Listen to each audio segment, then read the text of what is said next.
और वहीं महाराष्ट्र के गढ़चिरौली में हुए मुठभेड़ में 27 नक्सली मारे गए और इनमें नक्सलियों का कमांडर मिलिंद तेलतुंबड़े भी मारा गया। और महाराष्ट्र के गृह मंत्री दिलीप वालसे पाटिल ने इस बात की पुष्टि की है। और वहीं तेलतुंबड़े का 50 लाख रुपए का इनाम था। और वहीं एनआईए ने उसे भीमा कोरेगांव में हुई हिंसा के मामले में भी आरोपी बनाया था। और वहीं अधिकारियों के मुताबिक शनिवार को नक्सलियों के खिलाफ चलाए गए ऑपरेशन में मिलिंद तेलतुंबड़े के साथ 4 टॉप नक्सली भी मारे गए और इनके पास से 5 AK-47 समेत कई हथियार और गोला बारूद जमा किए गए हैं। और इस ऑपरेशन के दौरान जिन नक्सलियों ने सरेंडर किया उन्होंने मिलिंद तेलतुंबड़े के शव की भी पहचान की है। और वहीं मंत्री दिलीप वलसे पाटिल ने नक्सल लीडर मिलिंद तेलतुंबड़े के एनकाउंटर में मारे जाने की पुष्टि कर दी है। और उन्होंने बताया कि अब तक 27 शव बरामद किए जा चुके हैं और 3 पुलिसकर्मियों को हल्की चोटें आई जिन्हें अस्पताल में भर्ती कराया गया।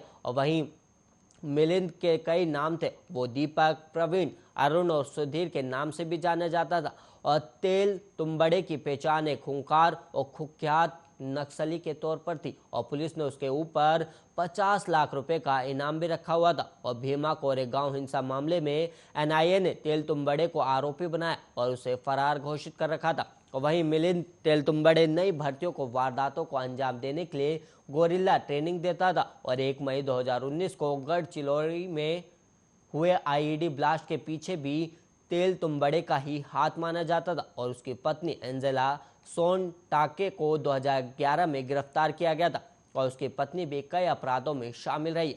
और वहीं गढ़चिरौली में हुए एनकाउंटर में मारे गए 27 नक्सलियों के शव आज एयरलिफ्ट कर हेडक्वार्टर लाया गया। और वहीं आज दोपहर को गढ़चिरौली के गार्जियन मिनिस्टर ऑफ शिवसेना के नेता एकनाथ शिंदे इस पूरे ऑपरेशन को लेकर प्रेस कॉन्फ्रेंस भी करेंगे।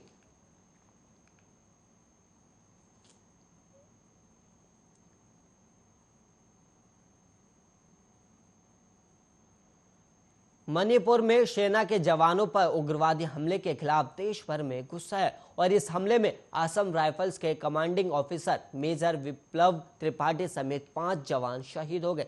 और यही नहीं, उग्रवादियों ने मेजर विप्लव के साथ मौजूद उनकी पत्नी और 8 साल के मासूम बेटों को भी गोलियों से छलनी कर दिया।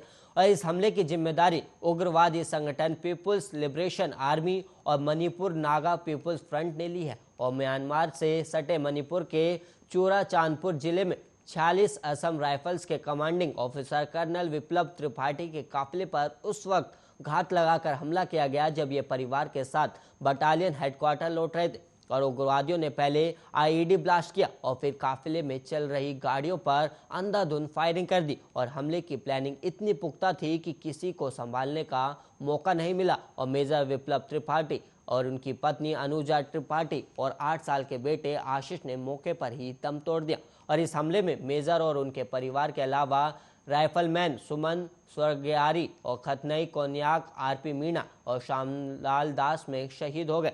और वहीं 46 AR बटालियन के सीओ कर्नल विप्लव त्रिपाठी इसी साल मई के महीने में मणिपुर में तैनात हुए थे। और मणिपुर हमले को लेकर पूरे देश में गुस्सा है। और वहीं राष्ट्रपति रामनाथ कोविंद, पीएम मोदी, गृह मंत्री अमित शाह और रक्षा मंत्री राजनाथ सिंह समेत तमाम राजनेताओं ने घटना पर गहरा शोक जताया। और पीएम मोदी ने ट्विटर पर लिखा कि मणिपुर में असम राइफल्स के काफिले पर हुए हमले की कड़ी निंदा करता हूं और मैं उन सैनिकों और परिवारों के सदस्यों को श्रद्धांजलि देता हूं जो आज शहीद हुए और उनके बलिदान को कभी भुलाया नहीं जा सकेगा। और दुख के इस घड़ी में मेरी संवेदनाएं शोक संतप्त परिवारों के साथ। और वहीं आपको बता दें कि पिछले 6 सालों में मणिपुर में म्यांमार बॉर्डर के करीब से दूसरा बड़ा हमला है। और साल 2015 में चूराचांदपुर में ही सेना की डोगरा रेजिमेंट के एक काफिले पर बड़ा हमला किया गया था जिसमें 19 सैनिक शहीद हुए थे।